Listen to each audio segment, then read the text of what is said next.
What has happened to roughly half of our country that has turned them into crazed lunatics?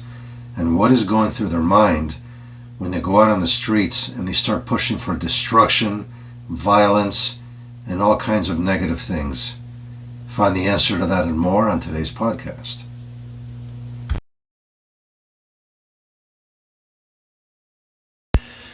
Hello folks, and welcome back to the podcast. So last week we talked about how wokeism is very similar to Satanism.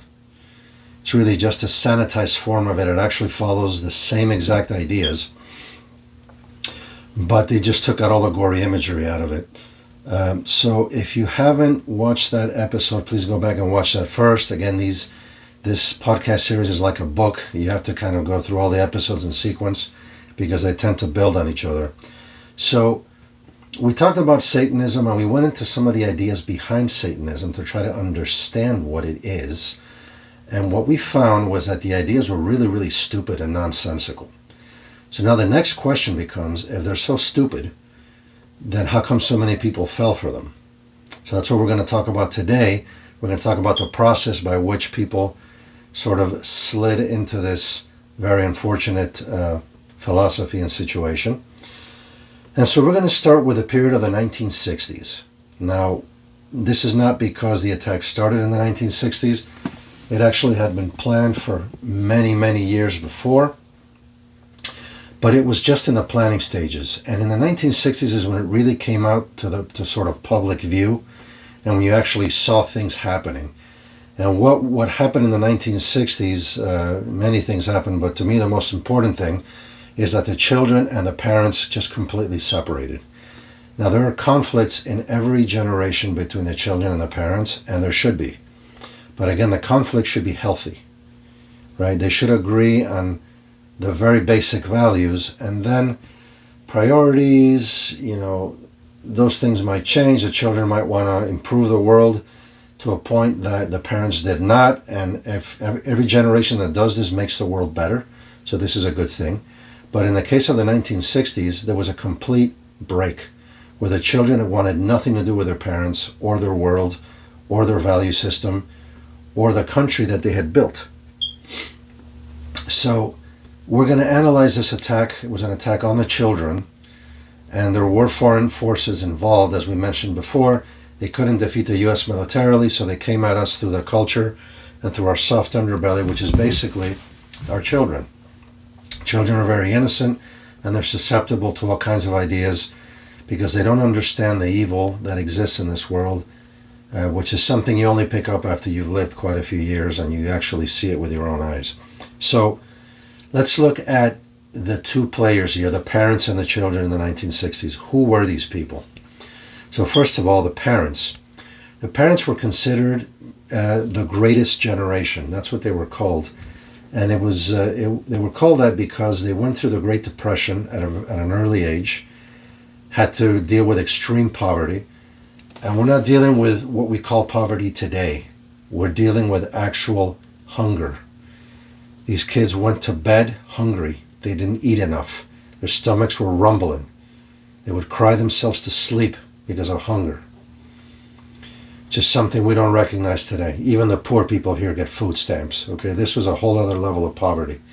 So they had to deal with this while they were growing up. And after they grew up, they got the honor, the dubious honor, to go to Europe and fight in World War II, where large numbers of them were killed. And if you weren't killed, well, then your friends were killed, or brothers, or parents, or whatever. So it was a very, very tough time.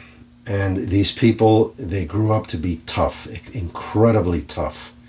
And one of the things they learned is that the world doesn't care how you feel. When you need to do something, you got to get up and do it. And if you don't do it, you could end up dying because you didn't do it. That was the kind of world that they lived in. So obviously they didn't tolerate excuses. They were very, very tough people.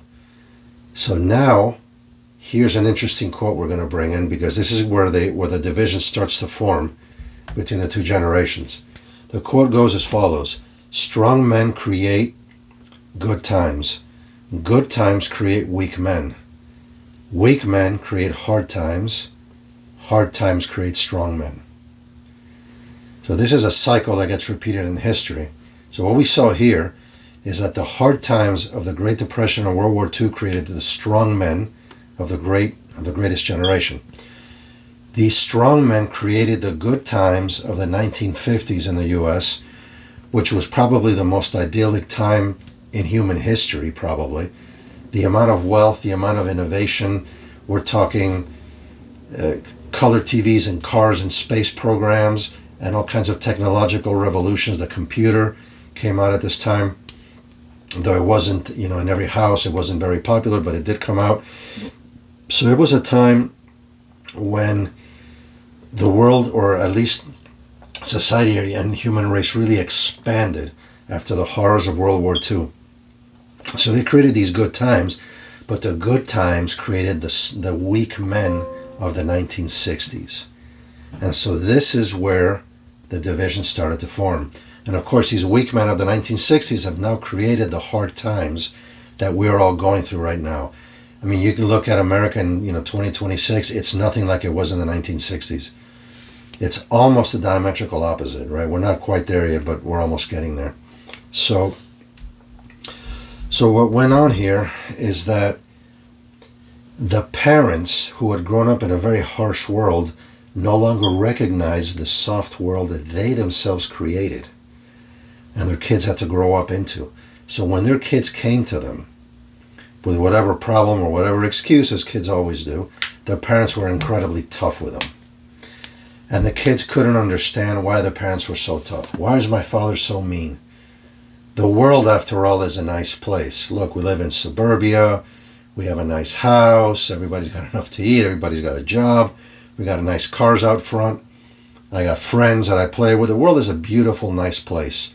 Now there's a place called Disney World, right, that you can go to, and all these theme parks and all these fantasies coming true. Why are my parents so mean? So they couldn't understand it. The parents couldn't understand the children, why they were so weak and so soft. And it was because the world had changed radically, and it changed radically in a short period of time. The parents grew up in the 1930s. In the 1930s, it was hell. In the 1950s, it was like heaven. So in the span of 20 years, there was a tremendous change, and it caught both generations by surprise. And this is tragic because the communication between them was lost. And then this is where the enemies of the U.S. kind of came in and really drove that wedge home and amplified the differences. And so what ended up happening is the kids ended up really, really hating their parents. And this is the first thing we need to talk about today, because if you don't understand the extent to which they hate their parents, then you won't understand the liberal woke movements at all. Liberal and woke movements are not about principles at all. No matter how much they pretend to talk about principles, it's about this hatred. This hatred, basically, it reached all the way into their souls. It actually consumed them. So we have to ask why. Why did the kids hate the parents so much to the point where it consumed them? Well, what I believe is that the kids looked at their parents, and these parents of that generation were almost superhuman, just in their discipline and in their ability to work hard and to create something out of nothing. They looked at their parents almost like these scary monsters, and they're like, my God, these people are like, I'm not like these people. Like, I can't do what they do. I can't continue their world. I can't even maintain what they've built. And so deep down inside, they got this huge inferiority complex, which of course was made worse by the bad relationships they had with their parents. And many of their parents told the kids they were weak and they were pathetic, and all the excuses. And when I was young, we had to deal with this and we had to deal with that. And so it really got to the point, and it's shocking even for me to say this because I'm an immigrant. I didn't go through this part of American history, but I saw the effects of it after. And I was always shocked by how badly kids spoke of their parents. Where I came from, the Middle East, you didn't do things like this. The Middle East and Europe, or at least in that era, you didn't do things like this. You respected your parents just because. And it didn't exist at all. So So it was shocking for me, and this is why I've kind of, went looking for an explanation.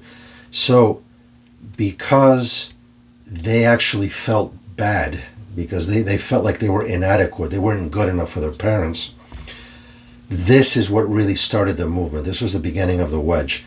Of course, foreign forces came in and they said, yeah, you hate your parents because your parents are evil. And the kids said, yeah, they're evil. Yeah, and you know what else they've done? They've colonized places and they've abused the poor and they've done this and they've done that and they had slaves and whatever. And so now they went back in American history and sort of rewrote it in the new image of this mentality that we hate our parents and our parents are evil and we need to destroy this country and create a different world. And we see that even today, this is what the woke people are saying. The DSA, the Democratic Socialists of America, are now saying this openly, that this American system needs to be destroyed. So this is what kind of got to really to their soul and consumed them. Now, they won't talk about this and they won't admit it. But if you look at their actions, you can plainly see that they're not acting out of rational thought. They're reacting to something. So if this isn't what's bothering them, then something else is. And frankly, I can't think of anything else. And remember also, I did grow up here in the 1970s and 80s, and so I saw plenty of things. And so one of the things I saw, there was a band called Twisted Sister back in the 1980s. This was one of these heavy metal type bands, and they wrote two songs that became very, very impactful, very famous in the children's culture. And I saw this when I was in school. Two songs were called "We're Not Gonna Take It" and "I Wanna Rock." And if you can, look up these two songs in YouTube and watch the music videos, because both of them start, before the song actually starts, they have a little intro, which is like a little mini movie.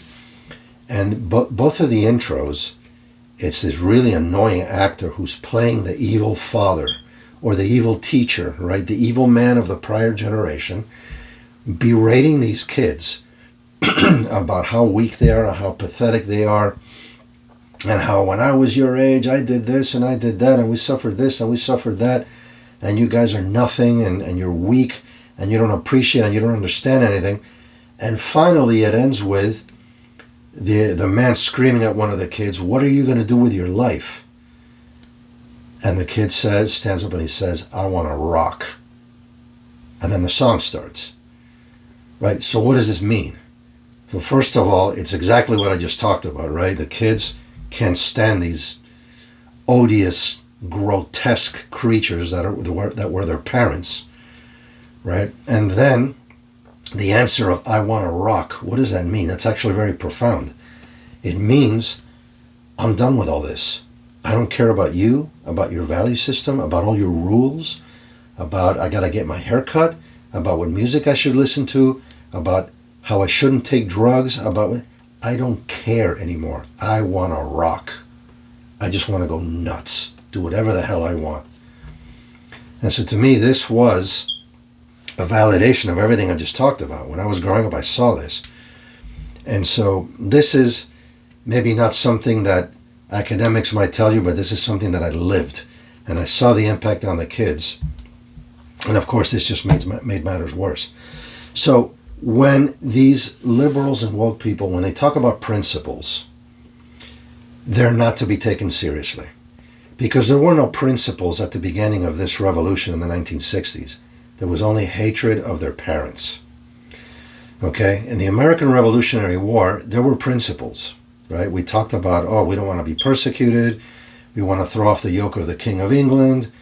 You know, he's persecuting us in a religious matter, economics, whatever it might be. We don't want that. So that was a principle that they held on to, and that actually defined their behavior.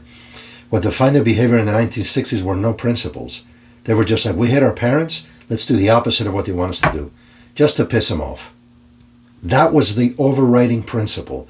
All the other stuff that came after it, the leftists, the economic, the communism, the socialism, the environmentalism, the whole homosexual trans thing, all that came after, right? And they were just pretending to believe in different principles on their parents just so they could make themselves feel better and feel like intellectuals, like they were actually doing this because of principles, but they weren't.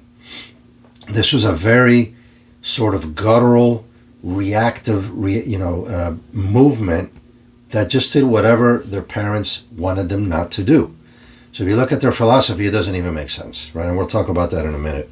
So basically, these kids were your classical spoiled brats. Right, now let's analyze that. What is a spoiled brat?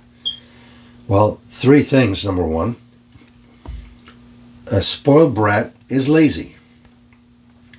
Right? Why are they lazy? Well, they're spoiled because their world is easy. And because their world is easy, they don't have to work hard. And because they don't have to work hard, they never learn how to work hard, they're lazy. They're naturally lazy if you don't learn how to work hard. So this was kind of the first period of the 1960s to the 1980s. They didn't wanted to hear nothing about wearing the suits and the haircuts and the job. No, they wanted to go out and run out to California. They wanted to protest at college campuses. They wanted to go to Woodstock and, orgies for 3 days and take drugs for 3 days and listen to rock and roll. This is what defined the era. So they were lazy. Now, if we fast forward and we try to map our current wokeism to this era, does wokeism also actually support laziness? Absolutely does, right? Life should be easy, and so the government should take care of me and give me stuff for free. This is what they want, right? So that's the first principle. The spoiled brat is lazy. The second one is that a spoiled brat is selfish. Why is he selfish? Well, because people are born naturally selfish, right? You don't feel other people's pain. You only feel your own. So if you don't learn how to sacrifice yourself for something greater, you're not going to learn that, and you're going to just end up being selfish by default. So how does wokeism support this? What do we hear about nowadays? Well, we hear about my truth, not the truth. We talked about in a prior episode, relativism. There is no truth outside. It's just my truth and your truth, and we all can just do whatever we want. So it's all about us, right? There is no real world. We're going to ignore that. It's all about us. My truth. My life. I do whatever I want. So parents, don't tell me what to do. I can do whatever the heck I want. And finally, my world. I can redefine my world however I see fit. And of course, this is what we talked about last week. This is what Satanism tells you. We worship ourselves and our own desires. With the internet, this has been made worse because now you actually can create virtual worlds in your own image. But we also see how in the real world, kids want to do things like change their own gender. They actually think you can change your own gender. And you can't. You can pretend. You can go halfway there with a surgery, but you can't go all the way. Right? A surgery cannot turn you into a woman capable of bearing children. That doesn't exist. So we see that these kids, everything is just suborn to their identity, to what they want. So they're definitely selfish. So again, wokeism maps to this as well. And so what else are they? What else is a spoiled brat? They're lazy, they're selfish, they don't appreciate, is the third thing, right? And why should they? When they're given everything for free, they don't have to work hard for anything, everything's just there, you don't learn appreciation. So what is appreciation? Appreciation is when you have to work hard for something and so you value it. So because you value it, now this is called appreciation. So basically, how does wokeism now support this? Does it align with this? And the answer is it absolutely does. We have all this negativism. We've talked about the negativism of Satanism and wokeism last week, how the world is just horrible, everything just sucks, it's our parents are evil, our country's evil, our traditions are evil, our flag is evil, everything's evil, it all needs to be torn down, and that's their main thrust. And so it's no wonder why they're out there now rioting in the streets, right? Because this is a very depressing, negative philosophy. And now there's a word that's been used a lot lately, which is nihilism, which is basically the belief that life has no meaning and that it's just, it's all nonsense and it makes no sense. So again, just do whatever you want with the life that you have and that's it. So naturally, if you look at how they got to nihilism, Well, when they hated their parents, and there was a blanket hatred, they basically just said, our parents are evil, period, that's it. What that meant is that they could no longer recognize anything good that came from their parents. Even if good things came out of their parents, they couldn't recognize it. Because now if they did, now their philosophy was in danger. Now their parents were no longer evil because, hey, they fed me, they gave me a house. So no, we have to ignore all the good that they did, all the good that exists. And naturally, if you ignore the good that exists, you're only going to be left with the bad. So their nihilism, their negativism is a product of their mental bias. It's not real. It's not a product of reality. So this leads us into the fourth principle, which is that these people, these spoiled brats, become delusional. Eventually, if the spoiled brat syndrome is not corrected, by the time they get old enough, they become delusional and they think that the world owes them something. They think that everything should be easy. And when life comes back and starts becoming difficult for them, then they want something to take the pain away. So they start pursuing whatever delusions are available. And this is where they started going into communism and socialism and environmentalism and all these things to pretend that their parents weren't actually right about them and that we really need to go in a different direction. And so let's run down this direction, right? But they didn't come to that because of rational thought. They came to it because their parents hate it. And anything they could do to piss off their parents makes them happy.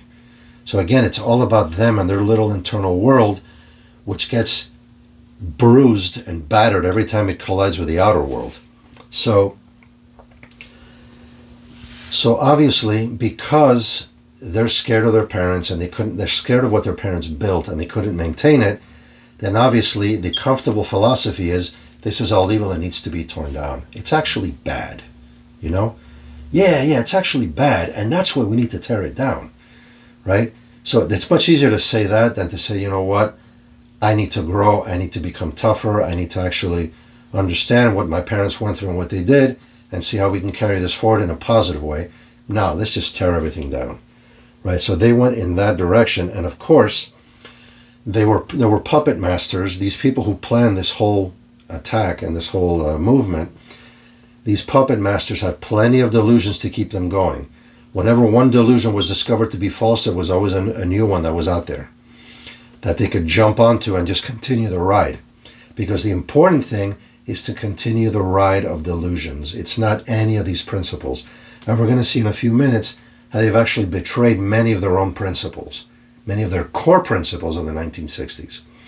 And so let's talk about some of these delusions. We say that they're deluded, so what are these? So first of all, they said their parents were evil, but they didn't offer to move out of their house and live in an alley somewhere, right? They actually partook and received of their parents' wealth, all the while they were saying that it was evil, right? So that was the first delusion. The second thing is that they spoke of sensitivity, love, and compassion all the time, especially in the 60s. And of course, they were driven by the opposite. They were driven by anger, hatred, and envy. And now is where we're seeing that. Now is where we're seeing all the hatred coming out in the woke ideology and how they just want to destroy everything and everyone. And we see it now in the streets, Antifa, the riots, beating up people because they're of a different political opinion. Now we see it coming out. Okay? Third delusion, there's nothing above me in this universe. Really? Well, can you prevent your own death? Can you actually change your life to whatever you want? And the answer is no, you can't. You have to eat every few hours to survive. You have to drink water. You have to go to the bathroom. You have to be born, grow up, and die, even if you don't want to. So no, there's plenty of things above us in this universe. The fourth thing they came up with is all these suicidal policies. They talked about, they were pro-abortion, so they want to kill infants, basically.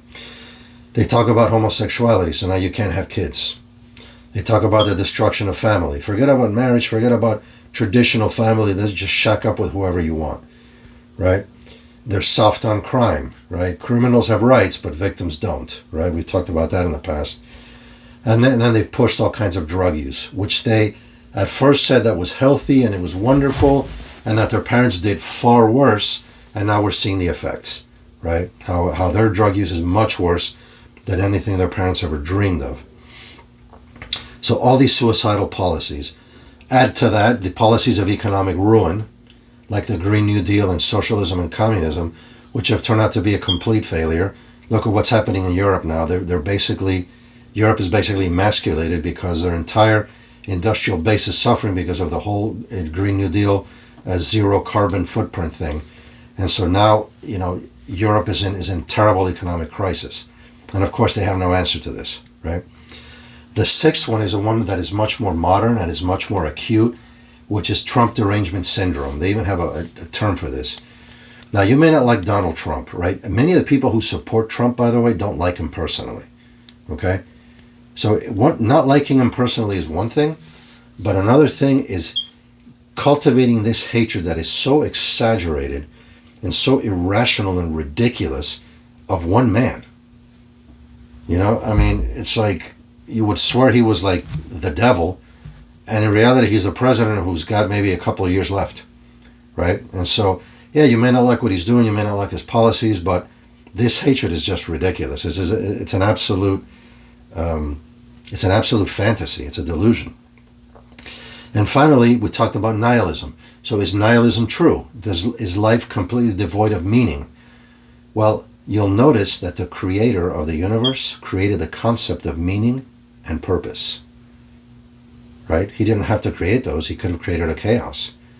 So how is it that he created meaning and purpose as concepts and that we can recognize them and that we feel better when we have meaning and purpose and we have more energy and we can actually do anything when we have meaning and purpose, right? Even these kids, once they got environmentalism, they had more meaning and purpose and they gave them more energy.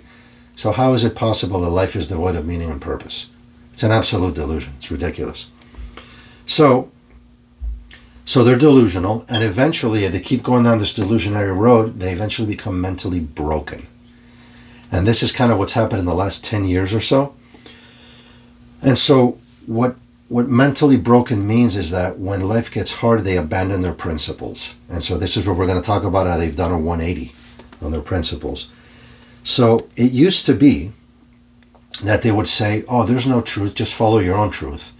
But now, this woke regime that's trying to get into power, they have a truth, and they're ramming it down everybody's throat.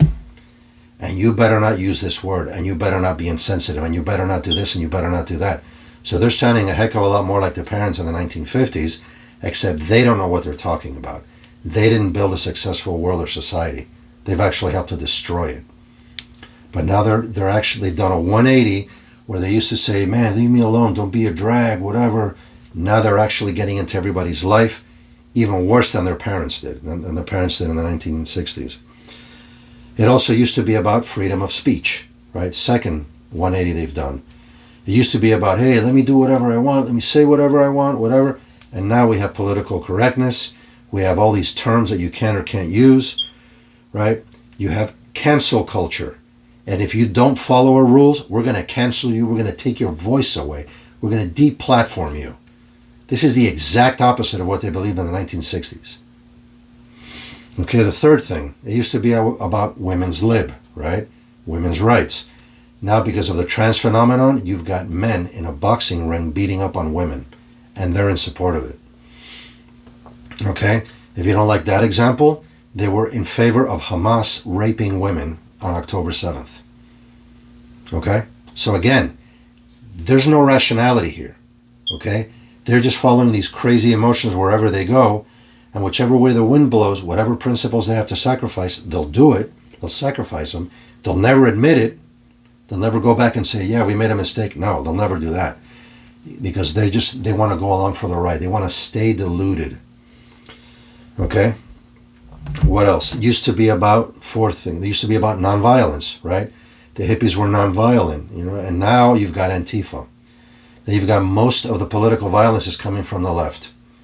At least what we hear about. I haven't heard much of anything coming from the right. Most of it comes from the left. Okay, the left is much more organized and advanced in that regard. It used to be about the U.S. Constitution, right? They've complained so many times, even during Trump's time. Oh, he's destroying the Constitution, he's doing this, he's doing that. And now the Democratic Socialists of America are actively saying they want to abolish the office of the presidency, right? And they want to put it on, you want to make him subject to Congress. That sounds like a parliamentary system. So now Constitution out the window, right? The latest casualty. And finally, well, there's many more, but we're just going to talk about these 6. Number 6, it used to be about getting government out of your life. Just be free, do whatever you want. And yet now we have gun control, right? At first it was gun control, and now it's give me guns so I can go to my anti-ICE riots and do Antifa violence. Now they're all for violence and guns, by the way. So they flipped on that one twice. Okay? About socialized medicine. Yeah, first they said, get government out of my life, man. I don't want anybody, ruling over me. Now they got government controlling your health care. How about that? Okay? How about the Green New Deal? Okay? They're telling you what you can buy and what you can't buy because of carbon footprint. And finally, now they want universal basic income. So now they want the government to pay you just for existing. So now your life is dependent on the government check. So they've done a complete 180 on that as well.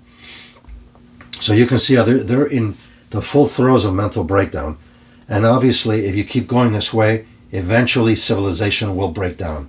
Because now you've gone from the rationality and the mentality of civilization, which is reason and order and building things, to just emotions, destruction, and chaos. So now you've got rioting in the streets. You've got these Chaz autonomous zones, which people don't talk about anymore, right? Remember those little zones after Trump got elected, where all of a sudden we're going to secede from the Union? This, 3 square block area is now a different country, and we have our own police and our own border. Okay, that was them. Okay, so the chaos, and of course all that went away because they can't live like that. But hey, don't break up their delusion while they're living it, right? Again, we have to stay deluded.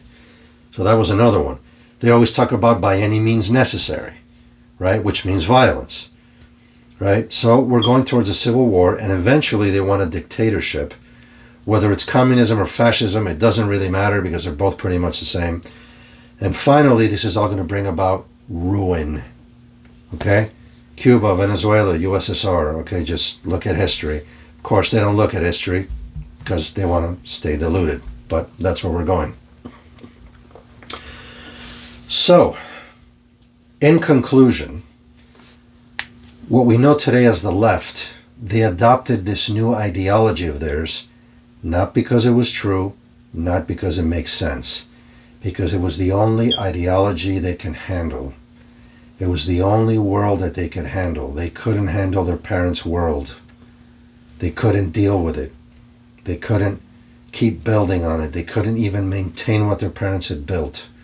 So they built a new ideology for themselves, like the Satanists did, right? And then they said, this is what we want, because this is what we can handle. So the entire thing, the entire movement is based on a gigantic delusion. Okay, so we shouldn't be surprised that the country has gone from bad to worse. Now those same people are complaining that the American dream is dead and that people can't buy a house. And that we have an affordability crisis. Okay? There was no affordability crisis in the 1950s and 60s. This was created by decades of this new ideology being in place and taking over the system of education and brainwashing everybody, and now this is where we are. Okay? We're basically at the gates of ruin and a totalitarian system. So that's the first thing. They can't handle the truth, so they hate the truth. And then they come up with these ideologies of, oh, there is no truth. Of course, because we hate it. Right? And so then, when they keep seeing truth in daily life, they go towards delusions. Right? One after another. Doesn't matter what they are, as long as it keeps us happy. And finally, when the truth imposes itself on their lives forcefully, they mentally break down. Like the kid who said, I want to rock, they just break down and say, that's it, this is all evil, it all needs to be torn down, which is what they're doing now. And so I'm going to leave it with the answer to one final question, which many people are asking, and apparently no one's answering. A lot of people are wondering why the left, why the liberal left, the woke left, is now siding with Hamas and with Muslim terrorists who actually do kill gay people, right? Homosexuals. They're actually killed in this ideology, physically, like they throw them off of buildings, they execute them. How is it that the left is now siding with those people? Now we know the answer. The left is deluded and they have no principles. So even their support of homosexuality, they don't believe in that either. It's all just a delusion. And the minute the next stronger delusion comes, they will abandon their principles and they will side with whatever is the philosophy of the day, whatever is emotionally stronger. And if there's one thing you can say about Islam, it is that it is definitely gaining emotional strength right now. So it wouldn't surprise me if a lot of these woke people end up converting to Islam. Okay? Plus we see that the barbarism that we saw on October 7th matches the barbarism of the woke, right? Why are the woke barbarians? Again, because they don't believe in reason and civilization. They want to tear it all down and they want to follow their passions and emotions. And this is the same thing that happened on October 7th. So even though the superficial principles are a little bit different, the emotional undercurrent, the souls are the same. And this is why they're supporting Hamas. So there's your answer. So thank you for listening.